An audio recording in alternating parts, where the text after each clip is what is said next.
Welcome everyone to our 50th anniversary webinar series. I'm Eureka de la Cruz, the Social Determinants of Health Manager here at NACC.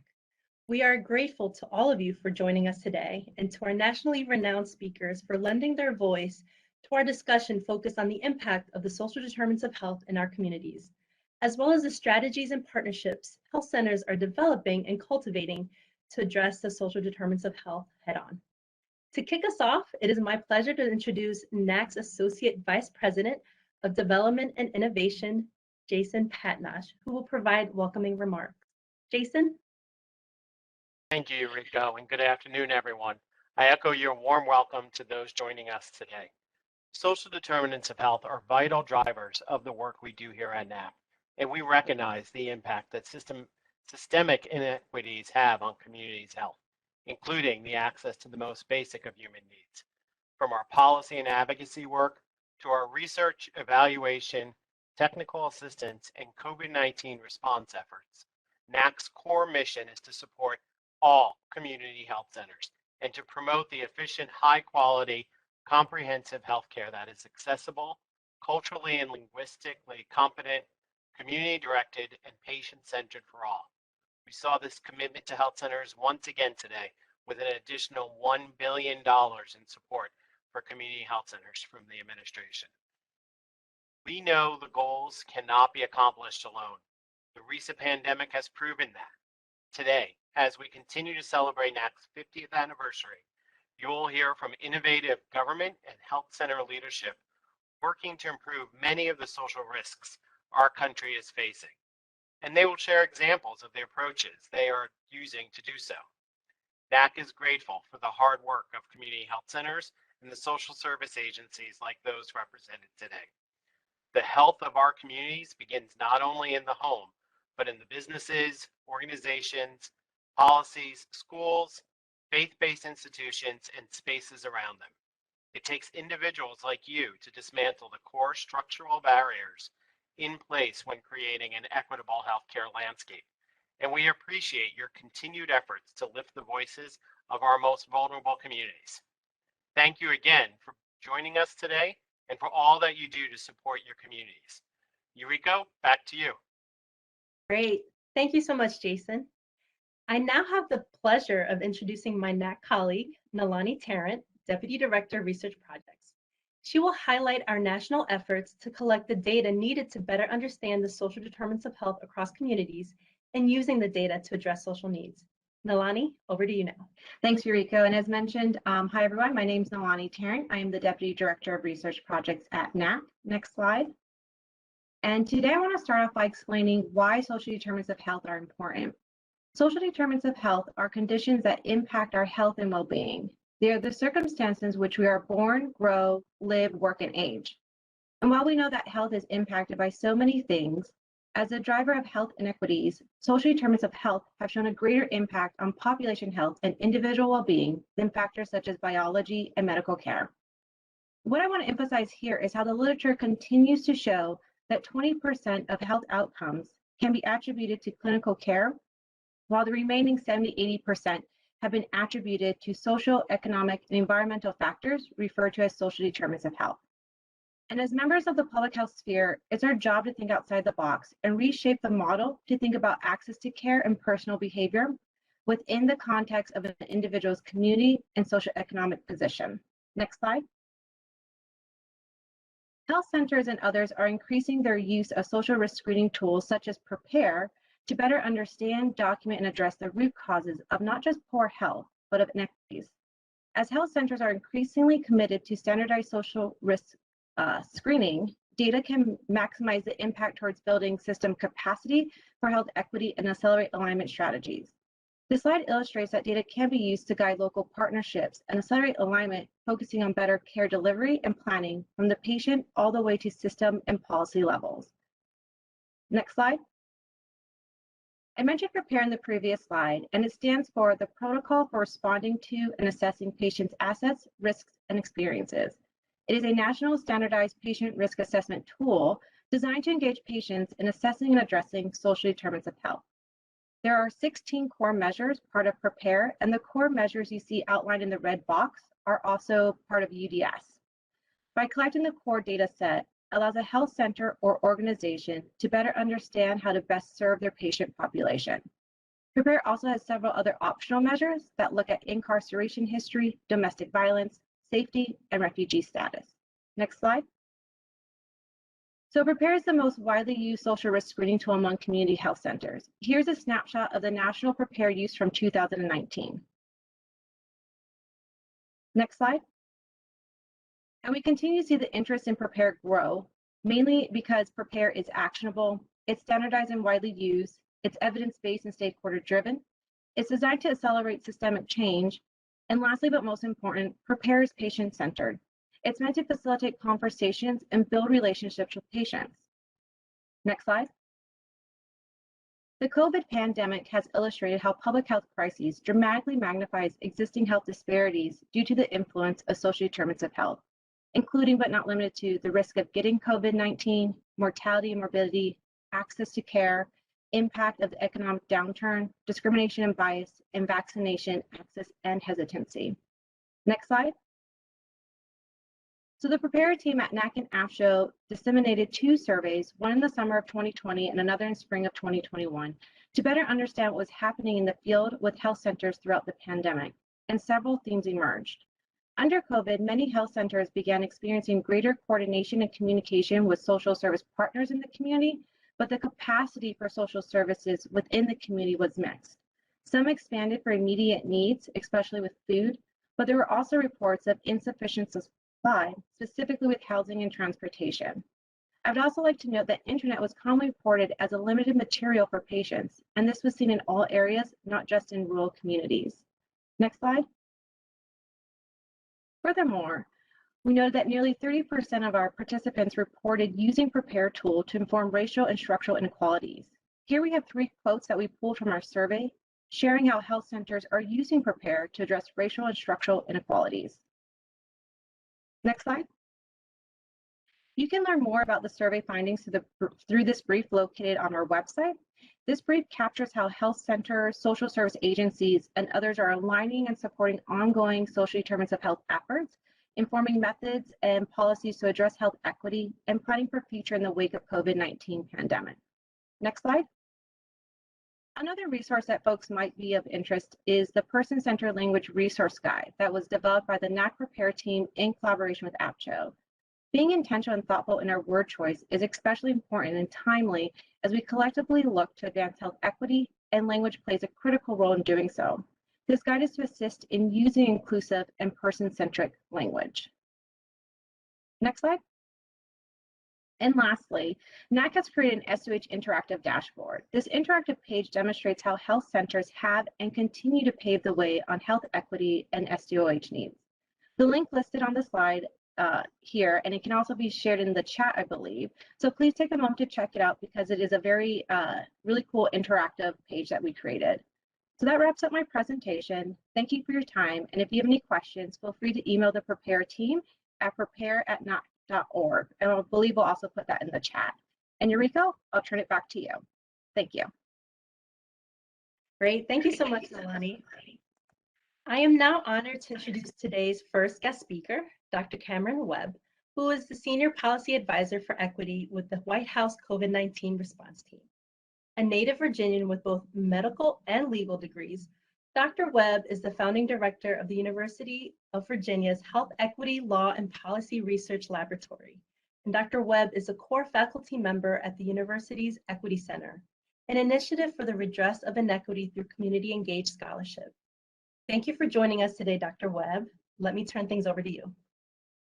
Thanks so much for having me. It's great to be with you all this afternoon, in part because I started my clinical career at a community health center in Long Island City in New York while I was doing my training at Cornell, and just recognizing how critical your role is, how important it is, not just in the practice of medicine, but also in community, to really have these spaces where anyone can come to get the care that they need. It's really critical. It was also great to hear Nalani's presentation just a second ago about PRAPARE, because I've done research for years on these social determinants of health screening tools and always loved PRAPARE. Used it a lot in our clinic at the University of Virginia as well. And so great to hear the ongoing work there. I think that when we're talking about COVID-19, and specifically equity in COVID-19, it really is one of those rare moments where we're able to highlight in real time the impact of the social determinants of health on health outcomes. I think what we've seen since the very first case of COVID back in January of 2020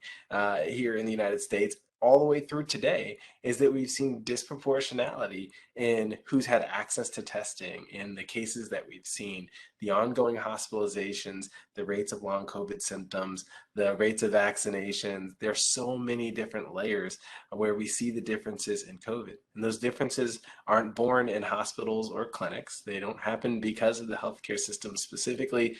They are born from community, from the spaces where health truly happens. Places where we're born, grow, live, learn, eat, play, and pray. And so in so many ways, we recognize that COVID-19 has created a really rare moment for us to look in real time and say, what can we do to bridge some of these gaps? It's been interesting as we've led the work from the administration. You know, President Biden, since day one, has said he wanted equity to be at the center of the efforts around COVID-19 and response. And in equity, in that conversation, what we're really talking about is how do we navigate and address the ongoing social determinants of health? And that's the reason why we built strategies and programs around paid time off from work, or around childcare access, around transportation, working with transit authorities and rideshare entities to get people to and from vaccination sites. Why we worked with trusted locations, why we invested so heavily in connecting with you all, with community health centers, because at its core, these are some of the spaces that people know and trust, and that's critical to the vaccination effort. And it's the reason why just today, Kaiser Family Foundation came out with their most recent vaccine monitor, which showed that a lot of those gaps in vaccination rates have really finally started to close. You know, if you look nationally now, based on the vaccine monitor that was released this morning, we're seeing that about 73% of Latino individuals and Latino adults are vaccinated, about 71% of white adults, about 70% of Black adults. And that's good news that we've seen those gaps, you know, narrow so much, but we still have work left to do. We still have, you know, upwards of 3 out of 10 individuals in given communities who still need to get vaccinated. So we're going to continue pushing. And it's important to highlight that this isn't a survey in isolation showing that these gaps have narrowed. There was a survey from Pew just 3 weeks ago that showed similar rates. There was a survey from the CDC, 19,000 people involved last week, that showed similar results. So we know that we're making progress, and we're doing so by taking a social determinants of health approach to addressing this pandemic. You know, I want to close just by saying that we're so excited to continue to partner and work with you, because just as much as we're saying we've made a lot of progress, it's really clear jobs not done. And it's really clear that your role is going to be more important than ever, not just in the ongoing effort to get more adults vaccinated, but in the effort to get boosters to some of the most needed individuals who really need to make sure that they're staying protected from COVID-19. And the effort to come pretty soon with kids 5 to 11 getting vaccinated. And so much of the work ahead, heading into flu season and making sure we have the testing capacity available, knowing that a lot of folks and communities are going to go to you looking for masks and other ways to help mitigate the potential risks of COVID as we head into upper respiratory infection season. So with all of that, just want to say thank you for all the work that you do, for all of your energy, all of your conviction, all of your passion, and all of your connection in community. It really does make the difference. We see it, we talk about it all the time, how you all are truly an engine in these efforts in community. We're grateful for you and excited to continue partnering with you. Thank you so much for your remarks, Dr. Webb. On behalf of everyone in the Health Center movement, we appreciate all of the work being done by your office over the past several months. At this time, I am very excited to now introduce our incredible panel of guests for today's fireside chat. The moderator for today is my NACC colleague, Jeremy Crandall, Director of Federal and State Policy. The first panelist is Dr. Andrea Caracostis, CEO of Hope Clinic in Texas. The second panelist is Mr. Rashad Collins, COO of Charter Oak Health Center in Connecticut. And last but certainly not least is Dr. Antony Stately, CEO of the Native American Community Clinic in Minnesota. Thank you all so much for being here today. Jeremy, I'm handing things over to you now. Folks, There we go. Hold on 1 second. There we go. Thank you, Eureka. Really appreciate that. It is a pleasure to be here with you all to discuss a topic that's so important to the patients that health centers serve in today's healthcare climate. So let's dive right into the questions with our panelists. So number one, each of your organizations serves such diverse and resilient populations. Beginning with you, Dr. Caracostis, can you please take a moment to describe the patients that are seen at the Hope Clinic in Texas and the social drivers of health that most impact those individuals? Thank you for the question, and thank you so much for having us here. First of all, you need to know that Houston is a very, very diverse city, and we don't really have a majority of ethnic and ethnicity. Hope Clinic in particular is located in an area of Houston that's very culturally diverse, a large Asian American community. And so our population is incredibly, reflects that diversity. We have about 40% of our patients are Asian and another 35% are Hispanic. And the rest, we have Arabic patients, Middle Eastern patients. We have patients from Africa, North Africa, from Morocco and Egypt, and also from South Africa, from Somalia and Sudan. And really, Houston has been for the longest time a really welcoming city for refugees and new immigrants. And so that makes up of our cultural diversity. Currently, we are expecting about 1,500 or more Afghan refugees. We've already served around 60 families. And every single ethnicity has its very unique social determinants and health disparities that you really need to be acutely aware when you are working with this population. And so over the years, Hope Clinic has developed skills in treating and managing and addressing hepatitis B in the Asian American community, where we have a 12% incidence rate in our community, and as well as right now with the new parolees and refugees coming from Afghanistan, an incredibly almost 30% incidence rate in tuberculosis and tuberculosis care. So we have become fluent in diversity and understanding different cultures. Thank you. Great, thank you, Doctor. Next, I want to go to Rashad Collins with the Charter Oak Health Center.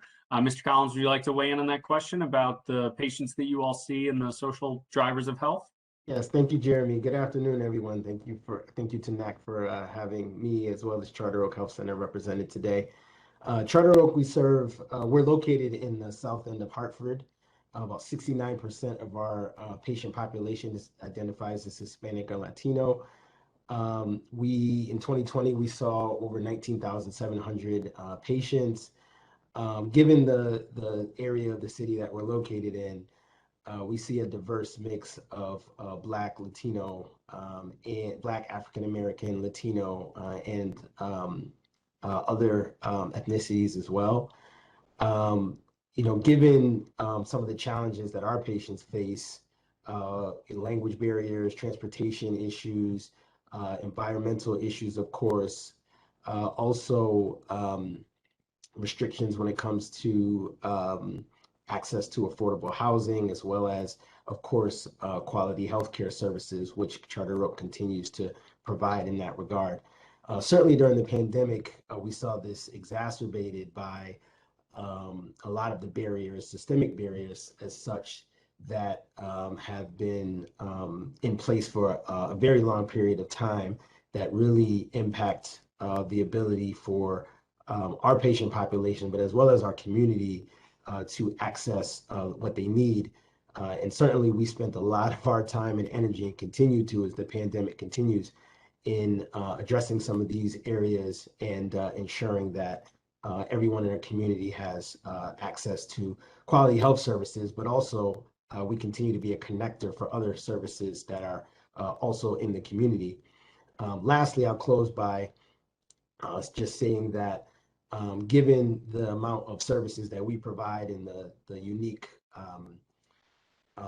areas that we provide those services in very unique, non-traditional ways, which I'll talk about a little bit later, it really gave us an opportunity to bring services more closely directed where people are, which presented less challenges for them to receive the services that they need.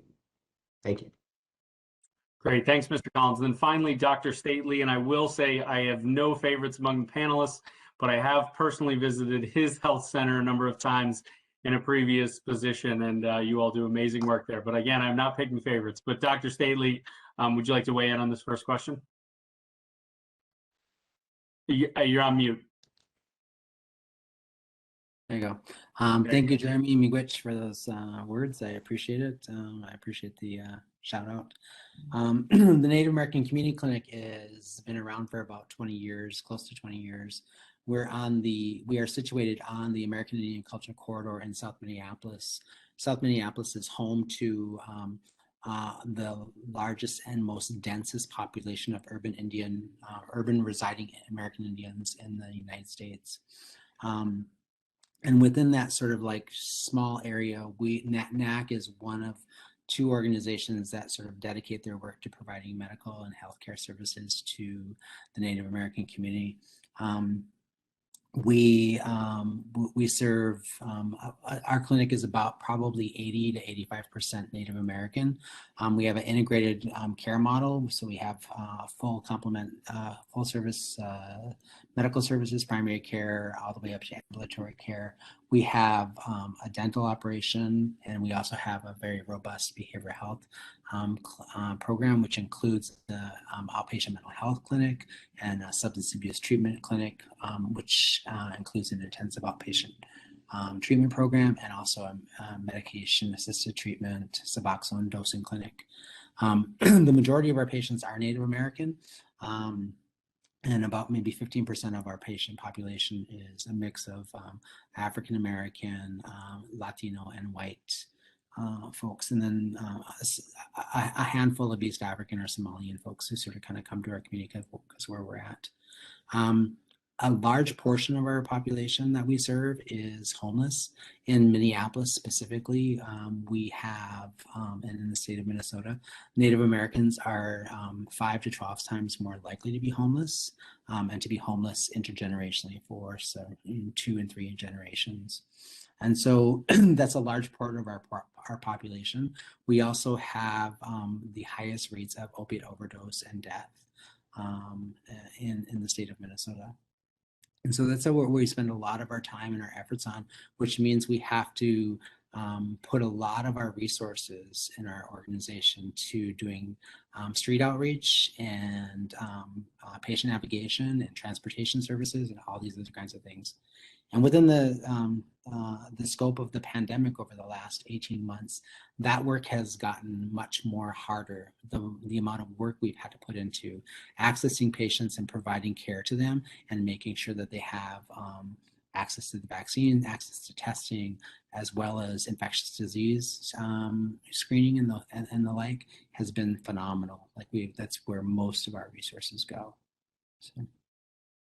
Thank you so much, Doctor. And we're going to stay with you with this next question. So how is your organization, the other NACC, prioritize screening patients for social risk factors with all the other pressing matters that you and your clinicians and other practitioners face? And can you provide an example of a key collaboration you've developed or strengthened through responding to these risks? Sure. So we have in the clinic, we have a role called the patient advocates. They essentially function as patient navigators, help people move across the different clinics and get access and referrals to whatever services they need. Those advocates are at intake or at their first follow-up. They're doing the PRAPARE tool.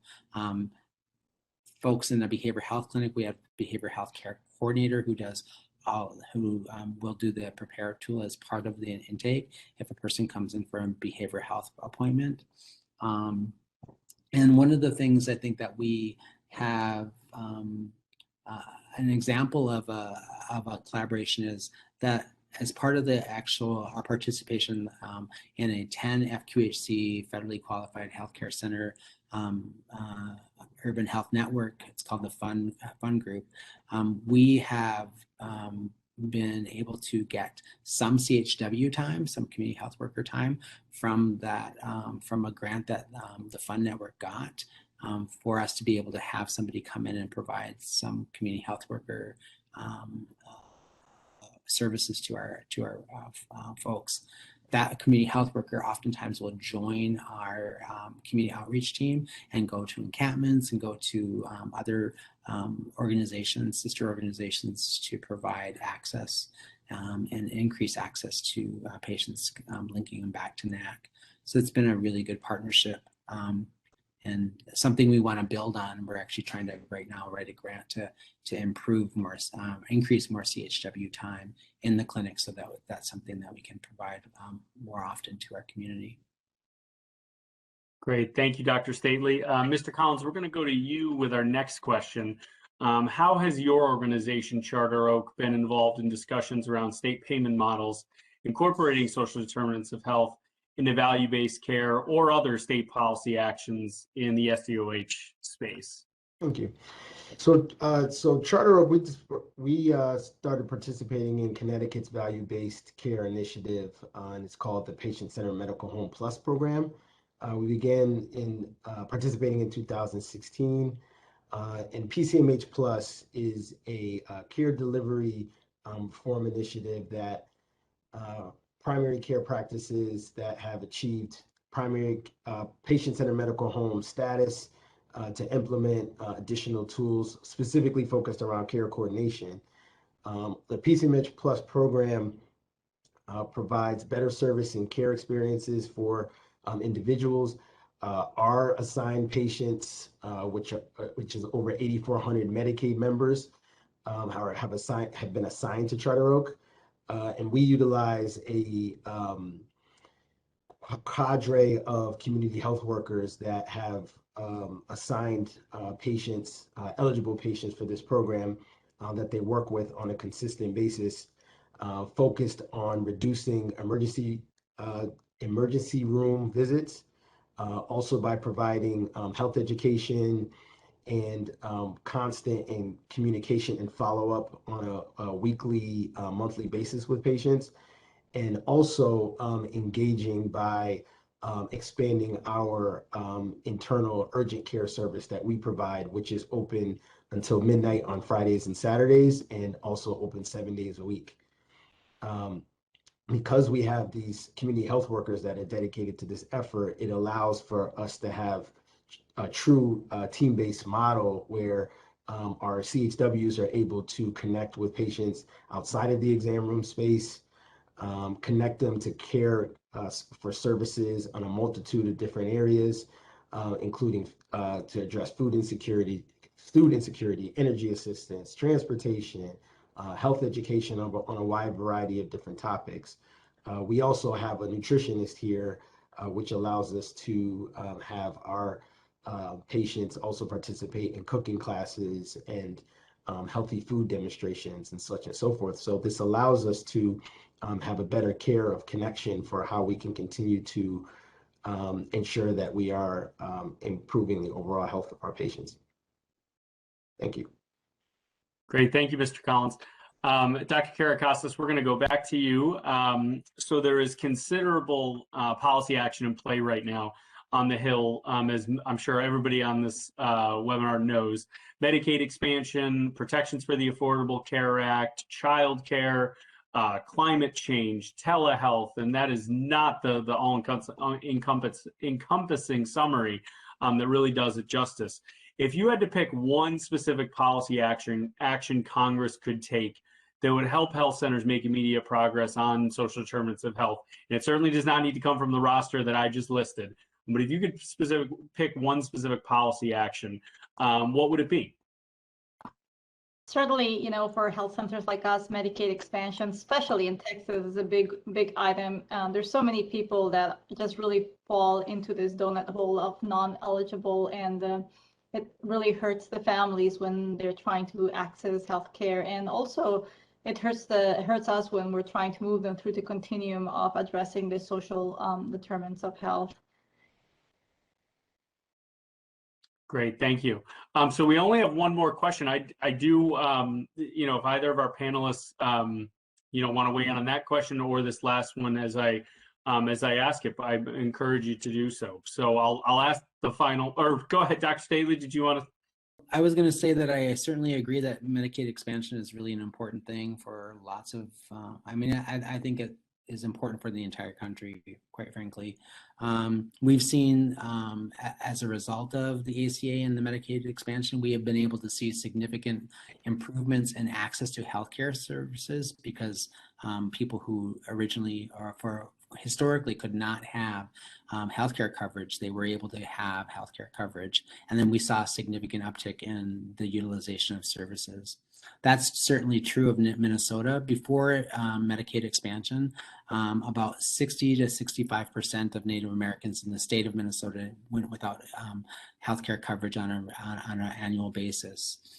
Since Medicaid expansion, that number has significantly, that gap has significantly closed. We're up to about 80 to 85% of coverage for Native Americans in the state of Minnesota, which is an amazing thing.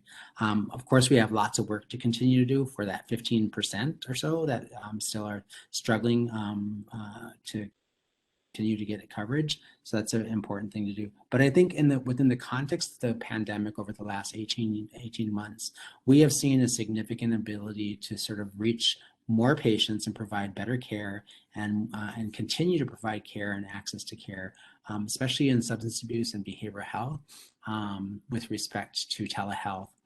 And having that, and we're in the middle of an urban area, and you would think that, I think the assumption that a lot of people have is that, in the middle of an urban area, you'd be able to have access to internet, you'd be able to have access to all kinds of things because of the number of services that are around. But our community had really struggled with access early on. NAC was able to pivot very quickly and move almost all of our services within a week or two to telehealth. And that really was and continues to be one of the most critical services that we need to continue well into the future for at least the next several months as we sort of navigate our way through the remaining issues that are related to the pandemic. But this has been a solution for improving access that will continue on for well after the pandemic is over, and that's an important thing to continue to do. Is the number one issue that we have in our community is access to care. Being able to provide that in a way that's useful and seamless and easy to get for patients is a really critical thing for us to continue to improve healthcare. Thank you, Doctor. Telehealth is definitely a common theme that we hear across the issue spectrum.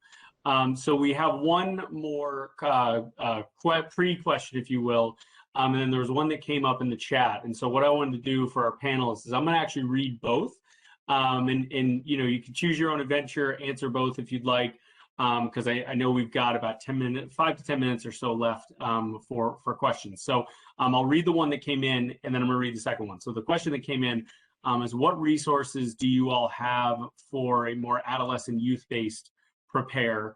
Specifically, how do we prepare screen school-age children through school-based clinics, including telehealth? So that was the question that came in, and I can read it again. You don't need to memorize these.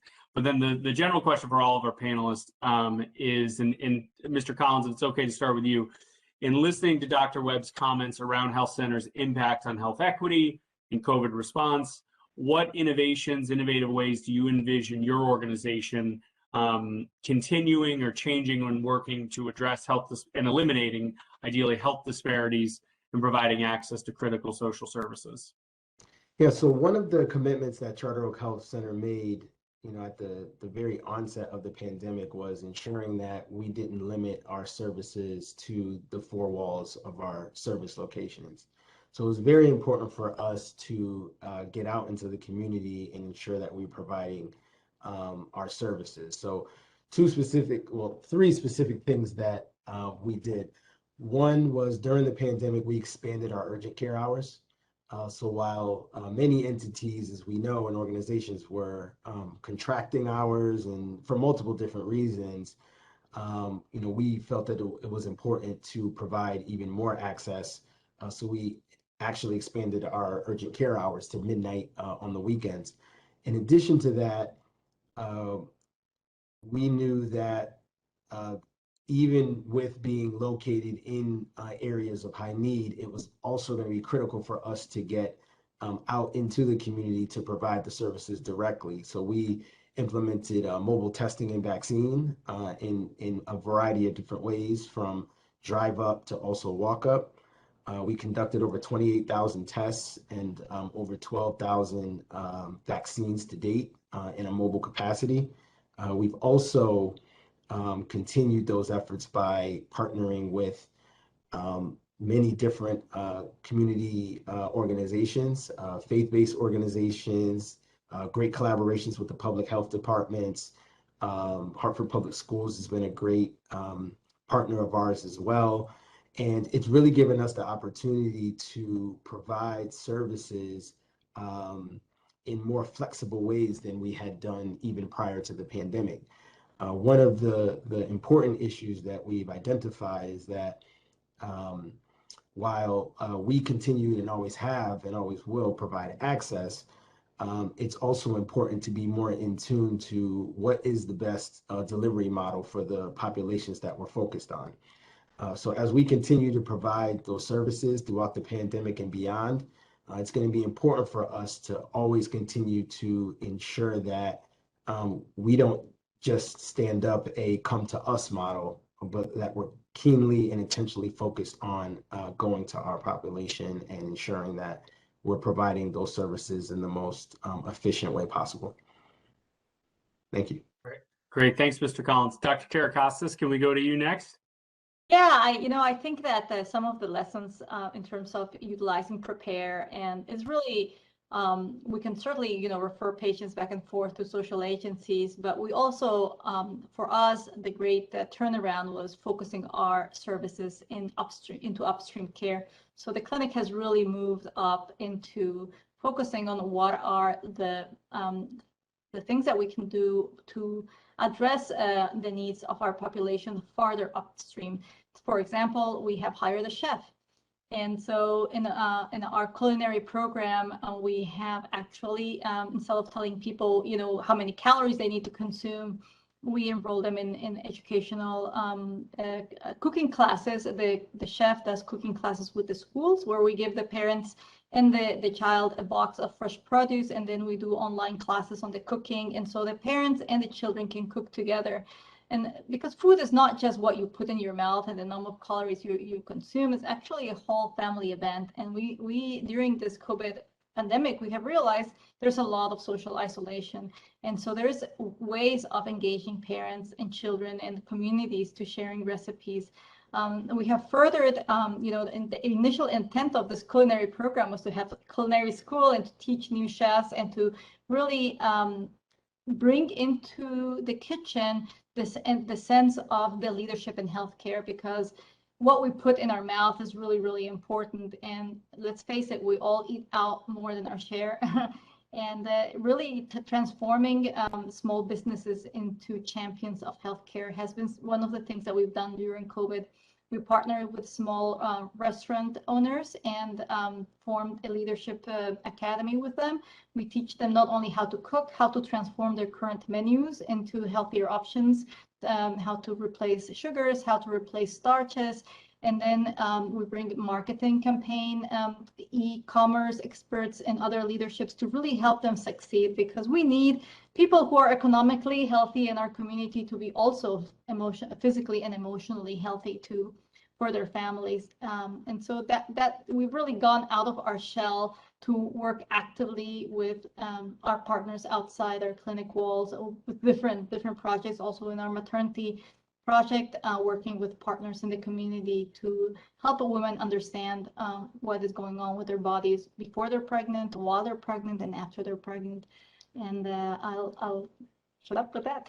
No, that was great. Thank you. And Dr. Stately, last but not least. Yeah, I was thinking about a couple of really clear examples we have of what we've of how we've worked in this area to sort of like address issues like Dr. Costas said upstream.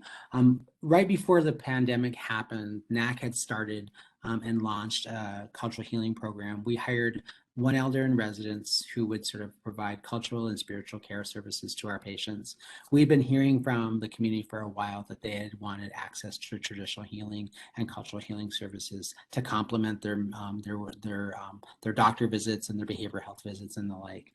And we started that process right at the end of it, about mid-year in 2018. And who knew that a year and a half later, when the pandemic happened, that having that opportunity to be able to have cultural and spiritual care within the clinic would be really a critical thing to have in place by the time the pandemic started. And what we saw over the course of the last 18 months is a significant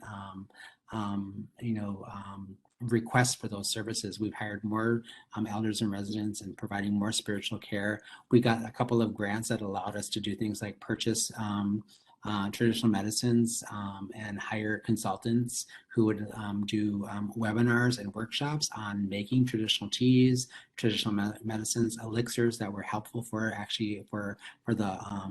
the respiratory issues that people were experiencing. And what we did was we mailed those out to patients, or we had drive-up distributions so that they could kind of get their kits and they could make things.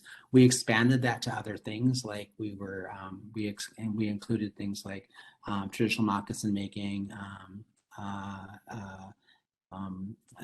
ribbon skirts, ribbon shirts, all these other things that would allow them to participate in ceremony, and also dancing and powwows and things like that once we had the opportunity to get back and engage in social activities. Another thing that was really critical for us to do is, people were not coming in for testing. And one of the things that we had to do is we had to pivot and partner with large health systems and small health systems and other community partners to sort of bring testing to those locations where people lived. And so we worked with St. Paul Indians into Action. We also worked with Interfaith Council, worked with a number of other organizations to bring testing centers to people in the neighborhoods where they live so that they could access testing and easily.